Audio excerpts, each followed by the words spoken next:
Надад хаяа нэг тиймэр дүмдрэмж төрдөг л та. Яг нэг тийм чимээгүй үед орой тийшээ ч юм уу те хаяада зүгээр нэг бодлогосоор сууж хахад би амьдралаас ямар нэг юм гээгдүүлээд байгаа юм шиг санагдаг. Ямар нэг юм гээгдүүлсэн, ямар нэг юм мартаад орхиод яваад байгаа ч юм шиг те. Тэгээд бодохоор ер нь яг би энэ амьдрал гэдэг зүйлийг яг үнэхээр ойлгож гин үгүй юу гэдэг дээр жоохон эргэлзэж эхэлж байгаа. Би ер нь яг амьдралыг нэг сайн ойлгохгүй байгаа юм шүү гэж боддог.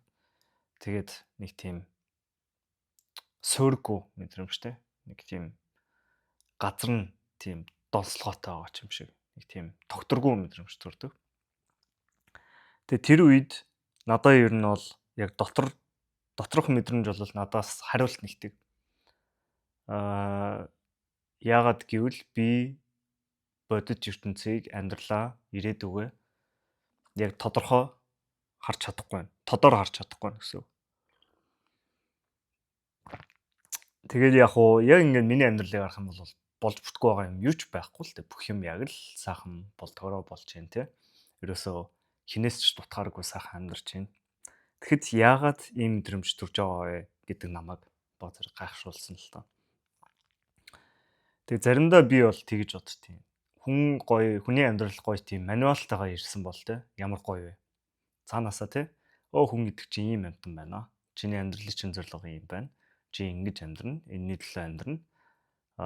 Тэ. Ерөөсөө зорилго чинь тодорхой. Гэт тийм байсан бол нэг болын амар.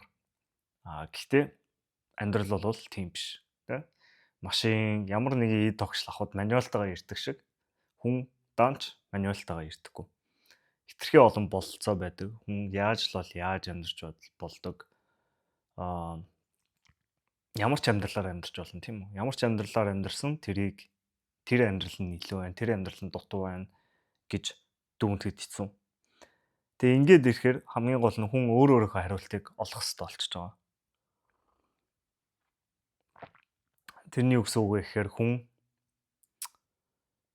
өөр хүмүүстэй амьдралын утга учирыг чи ингэж амьдрах хэрэгтэй. Энэ хамгийн амьдрал чинь чухал зүйл гэж хэлж болно. Гэхдээ тэр зүйл нь зөвхөн тэр хүмүүстэй л үнэн байдаг. Чамд заавал үнэн байх албагүй. Нэг хүн зүгээр хөгжим тоглоод уран зураг хийгээ явж байгаа нь тэр хүний дээдийн амьдрал байж болно. Харин өөр нэг хүнд зүгээр бясалгаад явах нь дээдийн амьдрал байж магадгүй. Өөр нэг хүнд бизнес хөөхөн дээдийн амьдрал байж магадгүй. Юу ч байж магадгүй. Тэгээ ингээд ирэхээр бүх зүйл чинь улам суурьгүй болж эхэлнэ. Тэгж тийм мэдрэмж төрж иж магадгүй. Гэтэ яг би энэ бүхний ард яаж гарсан одоо жоохон бодсон процессаа та нарт ярилцъя л та. Энэ бүхний ард би яагаад өөрөөсөө энэ зүйлийг асуугаад байгаа юм бэ? Асууж хангаад байгаа юм бэ? Яагаад өөрөөсөө хариулт нэхэд байгаа юм бэ гэд энэ бүхний ард үнэхээр юу байгаа юм бэ гэд өнгийхөр ерөөсөө л би үнэхээр амьдрмаар байгаа. Би яг амьдрсан шиг амьдрмаар байгаа. Миний энэ яг энэ бүх зүйлийн ард, миний энэ арьс, ясны ард яг энэ бүхэн би яагаад өөрийгөө гашлагаад байгаа вэ гэхээр би зүгээр л толтол нь амьдрмаар байгаа.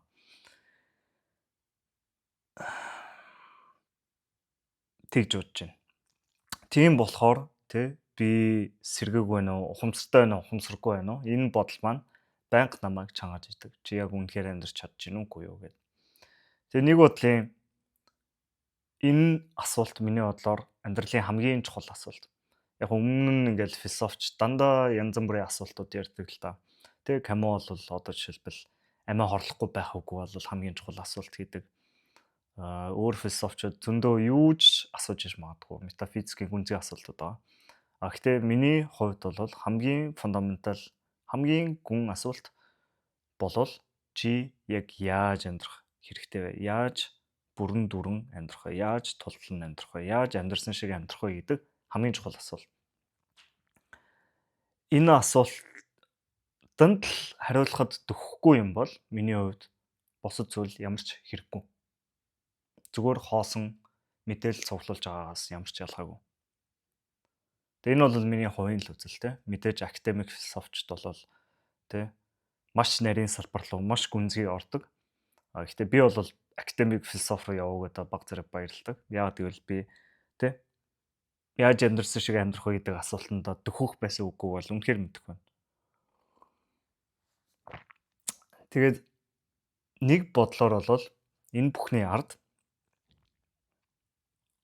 миний яг үнэхээр амьдрах чин хүсэл байгаад байгаа тийм үү. Тэрийг одоо жишээлбэл би hunger for life, thirst for life гэж болно тийм үнэхээр тийм үлсцэн цангацсан амьдрах гад ядж байгаа тийм зүйл байгаа. Тийм энерги. Тэгээ яг хөө тэрийг би ганцаараа мэдэрдэг гэж бол боддоггүй. Миний бодлоор хүн болгон мэдэрдэг. Гэхдээ зарим хүмүүс илэрхийлж чаддгүй. Зарим нэг илэрхийлсэн хүмүүс бол миний бодлоор байгаа гэж бодож байна. Одоо жишээлбэл Кришнамурти ингэж хэлсэн байна л да. Би энэхүү элбэг баян дансаг үзэсгэлэнтэй гайхамшигтай дэлхийн ертөнцийн амьдрахыг хүсэж байна. Модод, цэцэгс, гол мөрөн, нуг тал хүмүүсийг харахын зэрэгцээ өөртөөгөө болон хороо ертөнцид бүрэн дүрэн амар амгалан оршихыг би хүснэ гэж хэлсэн байна. Нэг иймэрдүү байдлаар орчуулгаа. Эсвэл би өнгөрсөн дугаараад Thoreau гэдэг философийн талаар ярьсан. Thoreau бол хэрлэгтэй. Коутиг нь бол санаж авах те би амьдралын мөн чанартай тулж яг те бодлоготой амьдрмаар байна. Тэгээд эцэст нь би амьдралын төгсгөлд ирээд би чи ерөөсөө амьдраагүй юм биш те гэж хэлэхгүй тулд энэ бүхнийг хийдэг те. Тэр кабин руу модон дунд 2 жил тэгж баг зэрэг те бодлогочсон байдаг, бясалгасан байдаг. Тэгээд Thoreau бас хэлэхдээ би амьдралын те чүмгийг сортл гэж ярьдаг. Чүмгийг сортл амьдрмаар байна гэдэг. Тэгээ ингээ харахаар энийг бол би ганцаархнаа тий би ингээд нэг шин юм яриад байгаа юм биш. Хүмүүс угаасаа л ийм бодлыг илэрхийлдэг. Философч гэлтгүй урлагт хүртэлтэй зөндөө иймэрдүү зүйлийг ярьдаг баг. Тэгээ энэ бол миний бодлоор хамгийн гоё, хамгийн чухал эхлэх хэсэг гэж бодож байна. Ерөөсөө л миний хийж байгаа, амьдралтаа хийж байгаа бүх зүйл энэ бүхнээс л гарч ирж байгаа. Яагаад гэвэл би амьдрмаар байгаа. Нэг бодлын би амьдралд хайртай гэсэн үг. Амьдралд хайртай байна гэдэг нь би ерөөсөө энд байгаадаа талархаж байгаа.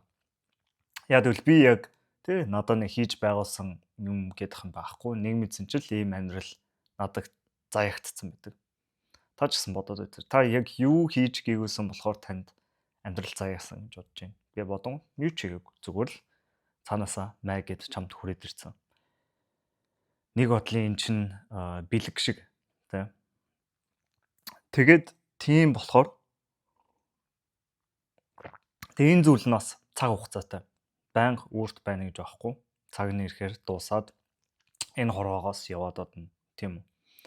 Тийм болохоор би энийг өрн таран химээргүй байна гэдэг тэр мэдрэмж.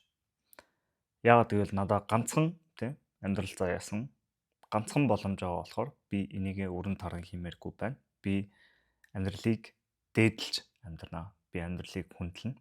Би өөрөөхөө байж болох дээдийн боломжоор тийм би бас хэлдэг шүү дээ. Хэдүүлээ өөртөө болж чадах болох ёстой хүн болцгоё гэдэг нь нэг бодлын энэ мессежийн нэг хэсэг юм болов. Тэгээ эцэст ер нь хүн яг амьд гэдгээл мэдрэхийг хүсдэг байх. Яг уу тэр нь ингээд өөр янзын дүр зургаар буудаг гэж магадгүй л дээ. Би яг тэр хүссэн мэрэгжлээрээ сурчих юм бол амьдаар мэдэрнэ. Хүссэн зүйлдээ хүрчих юм бол амьдаар мэдэрнэ. Ямар ч нөхцөл тавьж иж магадгүй л дээ. Би баян болохоор эсвэл тим юмтай болохоор иймтэй болохоор гэдэг. Гэтэ эцэст ерөөсөө л энэ бүхний үгт нь суурь хүсэл нь ерөөсөө л би өөрийгөө амьдрмаар байгаа, амьдаар мэдэрмээр байгаа. Тэгэхээр миний бодлоор бол энэ миний бүх философийн эхлэх цэг байх хэрэгтэй гэж бодож байна. Яг тэгвэл одоо жишээлбэл ямар нэг зүйлийг ямар нэг statement хэллээ гэж бодоход тэрийг яагаад гэж асууж болдог. Хэрвээ яагаад гэж асуугаал яваадах юм бол одоо жишээлбэл би яагаад ингэж байгаа гэвэл энэ ийм шалтгаанаас болж байгаа юм аа. Тэгвэл тэр чи яагаад ингэнгүүт ингээд асуугаал яваад иж болно. Тэгээ Агриппагийн трилема гэдэг зүйл байдаг. Ерөөсөө л чи яагаад ямар нэг зүйлийн уг руу орохгүй яагаад гэж асуугаад авах юм бол ерөөсөө 3 л зэг байна. Нэгдүгürt infinite regress буюу чи хязгааргүй асуугаал байж болно амьдралын утга учир. Асуугаал байх юм бол тэр чинь ерөөсөө ингэж хязгааргүй явчихдаг. Төгсгөлгүй. А хоёрдугаарт циклдж болно. Амьдралын утга учир яагаад вэ гингүүд аз жаргалтай байх. Яагаад аз жаргалтай байх гингүүд тэр чинь амьдралын утга учир. Ингээл циклтэй явчихж байгаа. Эсвэл 3 дугаарх нь аксиомд хүрдэг. Аксиом гэдэг нь тэрнээс цаашаа явах боломжгүй суур үнэн. Тэгээ миний бодлоор бол энэ би энийгээр яг өөрийнхөө суур үнэнийг тавьж байгаа. Мэдээж хүн болгоны хувьд бол үнэн биш. Амьдралыг үзэн яддаг хүн байгаа.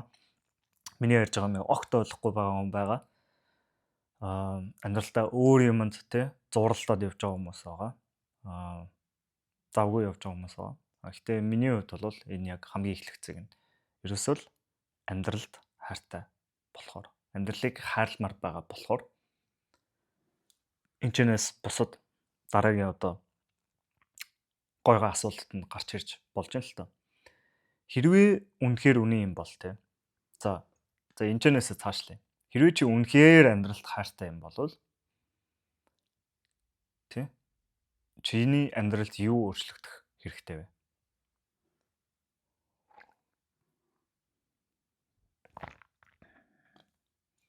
Хэрвээ чи амьдралд үнэхээр хайртай юм бол чиний тэр хайрыг чинь илэрхийлэл амьдрал чинь яаж гарч ирэх вэ гэдэг асуулт. Энэ асуулт би ингээд зүгээр энэ асуултыг ингээд орхичмоор байна та нар те. Энийг үнэхээр бодоод үзээрэй. Миний бодлоор бүр хамгийн хүчтэй асуултууд байна. Ингээд бодоод ирэх юм бол чиний амьдралдаа буруу хийж байгаа бүх зүйлүүд чинь цаанаас шууд засагтаад эхэлдэг. Энэ чинь би амьдралдаа хайртай мөртлөө энийг ингэж илэрхийлж байгаа юм уу? Гингүүд тэр муу зуршил маршил хийгээд байгаа онцгой зүйлүүд мөөлүүд санаа зовоод байгаа юмнууд бүх алга болоод эхэлнэ. Илүү яг жинхэнэ цэвэр үнэт зүйлүүд нь гарч эхэлдэг.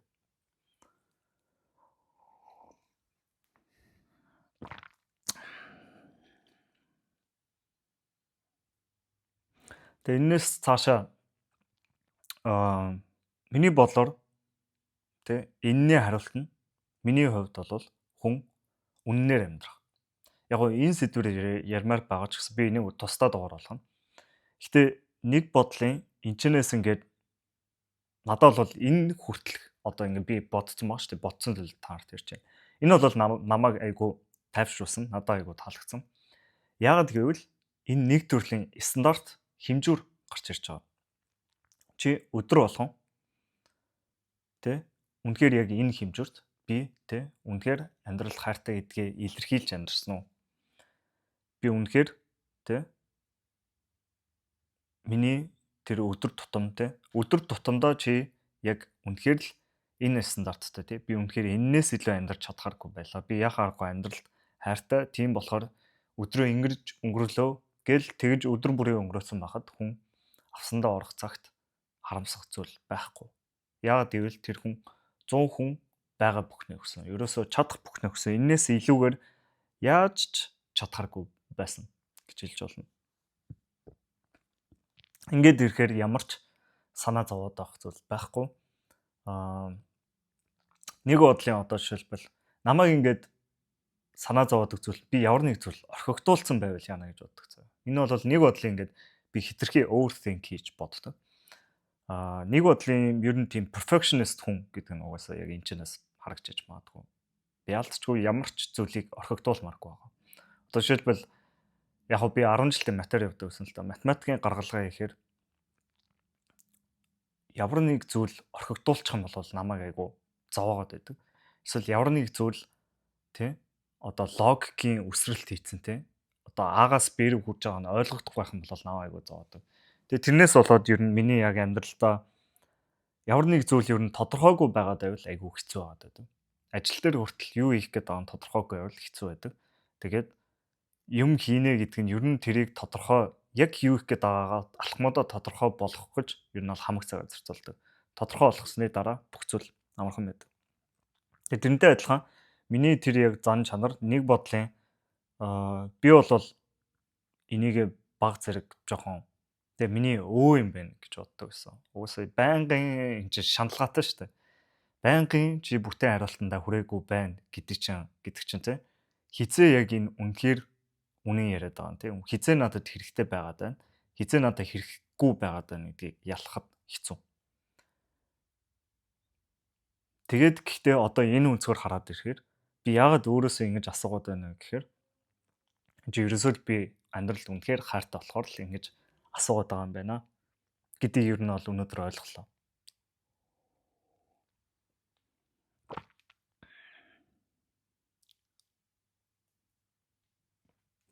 Тэгэхээр би ч гэсэн бас таны бодоод үзээрэй гэж үзье. Та тий ямар нэг сэтгэл ханамжгүй байгаа сөрөг мэдрэмжээ бодоод үзээрэй. Яг тэрний чинь ард үнэхээр чи амьдрмаар байгаа болохоор л тийм сөрөг мэдрэмж гарч ирээд байгаа. Ямар нэг зүйл болохгүй санагдаад байна гэдэг чинь чи зэрийг засмаар байгаа. Засмаар байгаа шалтгаан чинь чи үнэхээр амьдрмаар байгаа болохоор л тэгж байгаа. Тэгээ ингээд хараад ирэхээр миний бодлоор бол хүн болон амьдралд хайртай гэж бодож байна.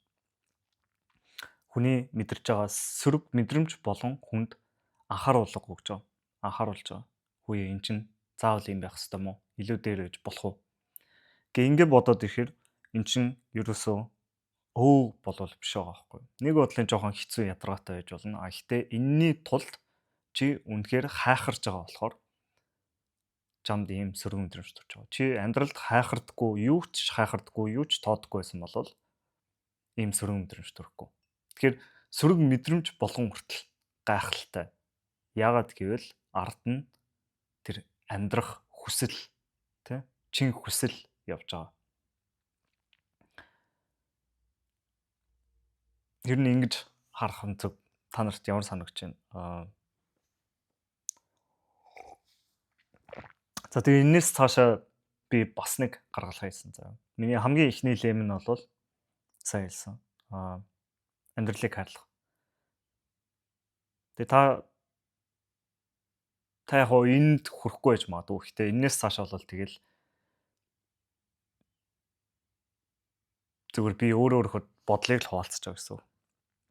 За тэгээ энэс цаашаа би нэг яг тусдаа дугаар болгож ярина. Одоо гэхдээ зүгээр баг зэрэг цохуулах чинь. Миний хувьд би үнэхээр амьдралд хайртай юм бол би үннийг дээдлж амьдрах хэрэгтэй. Үнэн гэдэг үнэт зүйл хамгийн дээр байх хэрэгтэй. Яагаад гэвэл нэгдүгürt болол тийм миний тэр perfectionistic толгой болол юмыг хялбарчламаар амарчламаар байгаа. Зүгээр нэг би яг ямар зарчмаар амьдрах юм бол сайхан амьдрч болох вэ? Яг зүгээр амьдрах вэ гэж бодонгууд энэ зарчим надад бол байж болох юм шиг санагч байгаа. Одоогор бол миний гаргаж ирсэн хамгийн сайн зарчим. Тэгээ тэр нь юу гэсэн үг вэ гэхээр эцсийн эцэст ерөөсөө л амьдралд ямар нэг юм буруу болдог те. Ямар нэг буруу зүйл тохиолдох, муу зүйл тохиолдох нь ерөөсөө л хүн үннийг дээдлэг үгээс болдог. Үннийг хаахаагүй. Нэг бодлын хүн өөрөөгөө хуурснаас болж хүний амьдралд хүн амьдралаа буруу амьдардаг. Буруу зүйл тохиолддог. Тэгээ энэ дээр бол ямар ч жишээ авч болно. Энэ дээр бол хэдэн мянган жишээ авч болно. Нийгмийг тэр зэгт нь харж болно. Зөв наад захын жишээ. Хүн ямар нэг зүйл донцсон байдаг тийм үү? Дэлгэц байна уу, тоглоом байна уу? Одоо яа гэдэг порно байна уу, аригтарс юу ч байна. Энэ бол богино хугацааны мэдрэмжийг үннээс илүү дээр тавьж байгаа зүйл. Энэ дээр яг үннийг харъя гэж те үннийг хайгардаг хүн бол эн чинь би амьдралаа ингэж амьдрмаар байгаагүй юм байна гэдгийг харна. Би амьдралаа өрн таран хийж байгаа юм байна гэдгийг ойлгоно. Тэгээ тэр үннийг дээдлж ирэхээр эннээсээ гараад эхэлнэ. Үннээс дээр одоо юу ч тавьж болно. За сексийг дээрээр тавилаа гэж бодоход тий. Бүх зүйлийг одоо жишээлбэл эрэгтэй хүн зөвхөн ингээд сексийг дээрээр тавиад ах юм бол эсвэл би яаж секс хийх вэ гэдгээс өөр юм юу ч бодохгүй. Тэгээд ирэнгүүт эмэгтэй хүнийг ерөөсөө л тий сексийн объектоор л хараад эхэлнэ. Ерөөсөө л яаж энэ үнээс секс авах вэ гэд хараад ирэхээр бодит байдлыг айгүй юм нарийн жижигхэн тий жижигхэн tunnel vision гэдэг нь шүү дээ. Энэ нарийнхан өнцгөр хараад эхэлнэ. Ерөөсө бодит үннийг бүтнээр нь харж чадахгүй, тэр хүнийг байгаагаар нь харж чадахгүй, хүлээн зөвшөөрөхгүй. Тэгээ ер нь өөрийгөө хурж эхэлж байна гэсэн. Цаашаа хамгийн бас нэг том зүйл нь статус нийгэмд одоо жишээлбэл хүн болгон л тэ илүү сайхан харагдмаар байна, илүү алдартай болмоор байна, илүү баян чинэлэг юу ч үгүй. Тэгээ энэ бүхэн болол ерөөсөө л нийгмээс гаргаж ирсэн зүйл. Таар ер нь анзаарч ирсэн бид нар ингээд яагаад орох оронтой идэх хоолтой мөртлөө тэ суурь хэрэгцээнүүдэд хангацсан мөртлөө тэгж их зовоод байт юм бэ. Амьдрал амар хэцүү.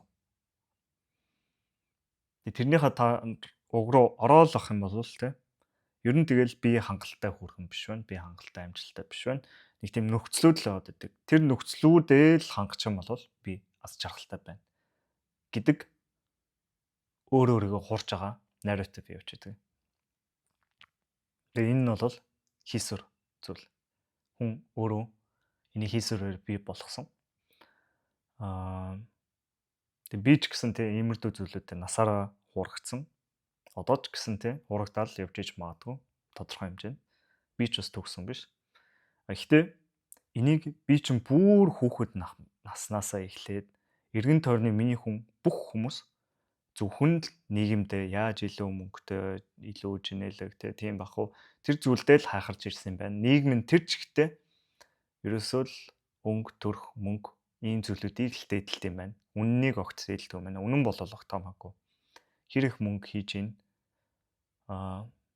илүүтэй гэлэнцэг байна уу? Хүмүүс чамайг тэ вау энэ ямар гоё хүн бэ? Энэ ямар лаг хүн бэ? Энэ ямар хөөрх юм бэ гэж хэлж гин үгүй юу гэдгээс хамаарад амьдрал чинь тийм зүйлийг л тойроод бий болчихж байгаа. Энд гэхдээ үнэн гэдэг зүйл орхигдуулаад ирэхээр хүний амьдрал бидрэг хилдэж штэ. Гүй хүн болдог. Цаанаасаа л нэг зүйл орхигдсон, хаягдсан, дутуу мэдрэмжүүд байдаг. Тэгээ энэ аргагүй. Яагаад гэвэл энэ бид нар өөрсдөө хийсвэр зүйлийг бий болгочоод тэрийг хамгийн чухал гэд болгоцсон. Тэрийг хөөгд байдаг. Тэгээ цаашлаад за яг энэ ингээд хитрхи амархан жишээнүүд байсан байж магадгүй. Хайрын талаар ярив. Хайр гингүүт айгүй хэцүү сэдв. Яг үнэндээ те үнэхээр хамгийн дээд үнэн гэдэг зүйл хамгийн дээд хайрыг бол агуулдаг. Яалтч үнэхээр үннийг хөөх юм бол би дөнгөж сая амьдралд хайртай гэсэн шүү дээ. Амьдралыг харилж байгаа бол бүх зүйлийг харилна мэдээж тийм. Тэгээ онтологийн төвшөнд бол те үнэн гэдэг зүйл хайр гэдэг зүйлтэй ер нь төстэй ижилхэн. Гэхдээ бидний хайр гэж нийгэмдээ яриад байгаа зүйл айгүй догтлолтой. Бидний хайр гэж нийгэмд яригадаад байгаа зүйл ер нь үннийг орхигдуулсан тийм хайрын тийм бүрэн биш хувилбар байдаг. Бид нар яг хайр гэхээр ихэнхдээ романтик хайрыг төсөөлдөг. Романтик хайрыг төсөөлөхөөрөө тийм зөвхөн мэдрэмжээ хөөгдөг. Тэгээ зөвхөн тэр хайр гэдгийг мэдрэмжийг нь хөөгдөх юм бол хүн тийм одоо солиотод дурладаг ч юм уу тийм. Солиотод дурлахыг бол бидэрт ингээл нийгэмд өстой амьдралд болох хамгийн сайхан зүйл мөл гэж зөндөө ярьдаг тийм. Тэгээд амьдрал нь нурж исэн ч гэсэн хайрын төлөө юу ч хамаагүй гэдэг. Гэхдээ би энэтэй бол санал нийлэхгүй байна. Тийм. Хайраас болж тийм зөвхөн хайр гэдэг мэдрэмжийг хөөснөөс болж хүн болж бүтэхгүй хүнтэйгээ тийм.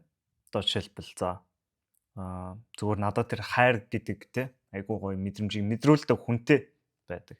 Гэхдээ тэр хүний зан характер энэ хүн яг ямар хүн бэ гэдгийг хаахрахгүй байна гэдэг нь цаашаага асуудал үүсгдэг.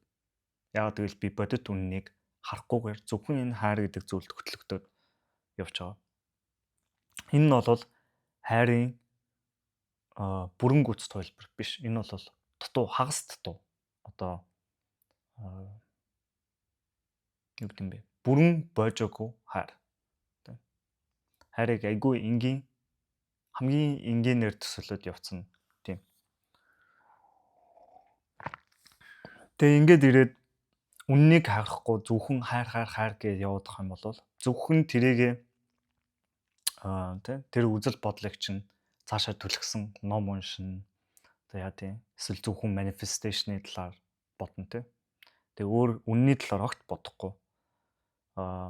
Эсвэл тэгээд тэгээ травманаасаа болж те зөвхөн травматойгоо бонд хийдэг тийм хүнтэй холбогдно гэд. Ер нь харийн талаар яриад ирвэл бас доогдолтой үзэл бодлоод бол зөндөө байгаа. Гэхдээ яг бүрэн гүйцэд хайр те хайрыг үнэхээр гүнзгий төвшөнтэй бол хайр үннийг агуулдаг. Үннийг заавал агуулах хэрэгтэй. Тэгэхгүй бол үнэн биш хайр гэж ямар хайрыг хэлэх юм бэ те? Тэр бол хулих хайр, хулих хийсвэр, хямдхан хайр. Хямдхан хайраар яах вэ те? Хямдхан хайрыг хинч жинхэнэ хайр гэж хэлэхгүй. Тэгэхээр жинхэнэ хайр яхаа аргагүй үннийг агуулах хэрэгтэй. Үннийг агуулна гэдэг нь хүн өөрийгөө хурахгүй байхыг хэлж байгаа. За ингээд цаашаа яваал гэж болно. Гэхдээ ер нь үнний талаар дараагийн дугаар дээр ярьчих. Гэхдээ ер нь ингээд анзаараад байвал гол паттерн нь бол ийм. Гол одоо зөв тогтол нь бол ерөөсөө хүн ямар нэг зүйлийг үнний дээр тавихад тэр зүйлийнхээ илүү тийм хямдхан хялбар тэ пиавер хөлбрийг олж авдаг. Үнний дээр одоо жишээлбэл хайрыг тавилаа гингүү тийм пиавер хайрыг олж мэдчих авдаг. Тэр нь хизээч бүрэн гүйцэтгэж чаддгүй. Үнний дээр тэ зүгээр л өөртөө ихтэй байхыг тавилаа гэж бодъё. Цээжэд илдээл явъя. Тэнгүү цээжэд илдэж явж байгаа ч гэсэн цаанаасаа яг бүрэн дүрэн өөртөө ихтэй байж чаддгүй. Яа гэвэл үнэн гэдэг зүйл дутчихж байгаа. Эсвэл алдартай боллоо гэж бодъё. Алдартай болсон ч гэсэн үннийг хөөж алдартай болоогүй л цаанаасаа л нэг зүйл нэгхтэй байдаг. Дутуу. Ийм хоосон пиавер алдар нэрээр би яг яах вүлээ гэж боддог. Эсвэл бусад хүмүүсийг те одоо жишээлбэл гэр бүлийг те одоо хайртай хүмүүсээ үнний дээгүүр тавина гэдэг бас ер нь төвөгтэй асуудал. Би мэдээж одоо гэр бүлийнхэндээ хайртай. Тэгсэн ч гэсэн одоо жишээлбэл те хүн одоо хөгшин үнийг хүндэл мүндэл гэдэг шүү дээ тийм. Мэдээж хүн болгоныг хүндэлнэ те. Гэхдээ тэглээгээд бүх хөгшин хүний те хэлж байгаа зүйл нь үнэн гэсэн үг биш. Тэглээгээд хүн те үнэхээр ээж аав нь чамайг зовоогоод багт те ээж аавч одоо чамайг яа тийм чиний амьдрал ч үнэхээр нэрмээс болоо те зөвхөн хамгийн муугар одоо чамаас байнга мөнгө нэг хийж эзэгдэг те айгу сэтгэлийн дарамт учруулдаг болол тэр хүн те энэ миний гэр бүл гээд байгаад байх болол жоохон утгагүй зүйл байгаа байхгүй. Тэр бол үнэн гэдэг зүйлийг дээдлэхгүй гэр бүлээ дээр тавьчихж байгаа. Тэгэнгүүт сохроод эхэлчихэж байгаа. Тийм токсик харилцаанд байхдаа тэр хүнээ үннээс дээгүүр тавиад ирэхээр тэр хүндээ тэгэл тэр токсик харилцаанд тий болж бүтгүй харилцаанд байгаад байдаг. Эсвэл за эх орон гэдэг зүйл байна тий. Монгол хүн. Би бол монгол хүн. Хамгийн дээдийн үнэт зүйл бол би чинь монгол хүн гэд яваад ирэхээр бас тэгэл зүгээр цээжэд илтгэхээс өөр хоосон юмгүй байх тийм боломжтой. Тэр нь бол өөрөөргөө хүн хуурч байна гэсэн үг. Хүннийг доор тавьж байна гэсэн үг. Тэр нь ингээд хараад ирэхээр бидний эргэн тойронд яг үннийг дээдэлдэг хүн гэвэл нэг байхгүй. Ерөөсөө л угаасаа л аргачгүй, яалтчгүй нийгмээ харалтай. Чи хүүхэд наснаасаа хойш өөртөө ирсэн мессежээ хар. Эргэн тойронд чи хүмүүс юуг хайхарч байна? Тэ? Хар багасаа чи яаж хэмжүүлдэг байсан бэлээ? Яаж тэ? Сурлага, онцдон тэгэл цаашаа мөнгө олох, тэ? Сайхан гэр бүлтэй болох, байр, машин. Ерөөсөө л эргэн тойрны бүх хүн чинь тийм л зүйлийг хайхарж ахад угаасаа тэрнээс гарах ямар ч болцоо угаасаа байхгүй байсан баг.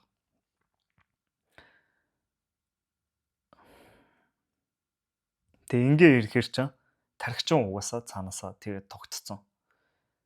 Тийм болохоор миний хувьд ч гэсэн яг тийм байсан болохоор одоо яг энэ үнний талаар бодоод ирэхээр те юмны цаад утга учирыг бодоод ирэхээр айгүй хэцүү. Ерөөсөө тэр талаар бодогдоход ч хэцүү. Үннийг хүлээн зөвшөөрөх хэцүү. Бодит үннийг хүлээн зөвшөөрөх бол айгүй хэцүү. Тэ ярих бол амархан бодит үннийг хүлээн зөвшөөрөөд тэрнийхээ дагуу амьдрах шиг хэцүү юм байхгүй. Чи ерөөсөө л тэ тархичин ингээ тэр чигээрээ тогтцсон. Чи ерөөсөө насаараа архичим хүн байсан бол одоо яг архинаас гарах гээд байгаа юм шиг тийм хэцүү зүйл гэж болоод байна. Тэгээ ерөөсөө үннийг дээдлэнэ гэдэг нь хүн өөрийгөө хуурахгүй байхыг л хийж байгаа. Би өөрийгөө яаж хуурч ийнө гэдэг бол айгүй хүчтэй асуулт юм шиг надад санагдсан. Энийг л өөрөөсөө асуугаад байх юм бол хүн ер нь бол айгүй сайхан амьдрах байх гэж бодож байна. Яг тэгвэл тэр чинь одоо хүн чинь ингээд хорвоог нэг тийм линзээр харж байгаа шүү дээ, тийм нүдээр харж байгаа. Нүдний шлээр харж байгаа. Тэр нүдний шлээ арчаад цэвэрлэхээр чинь ерөөсөө л хорвоо ирсэн тэр чигтээ хорвоогийн баахан болж бүтэхгүй заван бүх зүйлийг харж эхэлнэ. Яагаад ийм болцсон гэдгийг харж эхэлнэ. Тэгжиж бид нар дараагийн алхмуудаа яг зөв тавьж чадах байх. Үннийг дээдлэхгүйгээр бид нар яагаад амьдралдаа зөв алхам хийж чадахгүй? Яагаад бид нар бусад үнийг хайрлаж чадахгүй? Зүгээр нэг хуваа ячаасан хайр яваад ижиж магадгүй.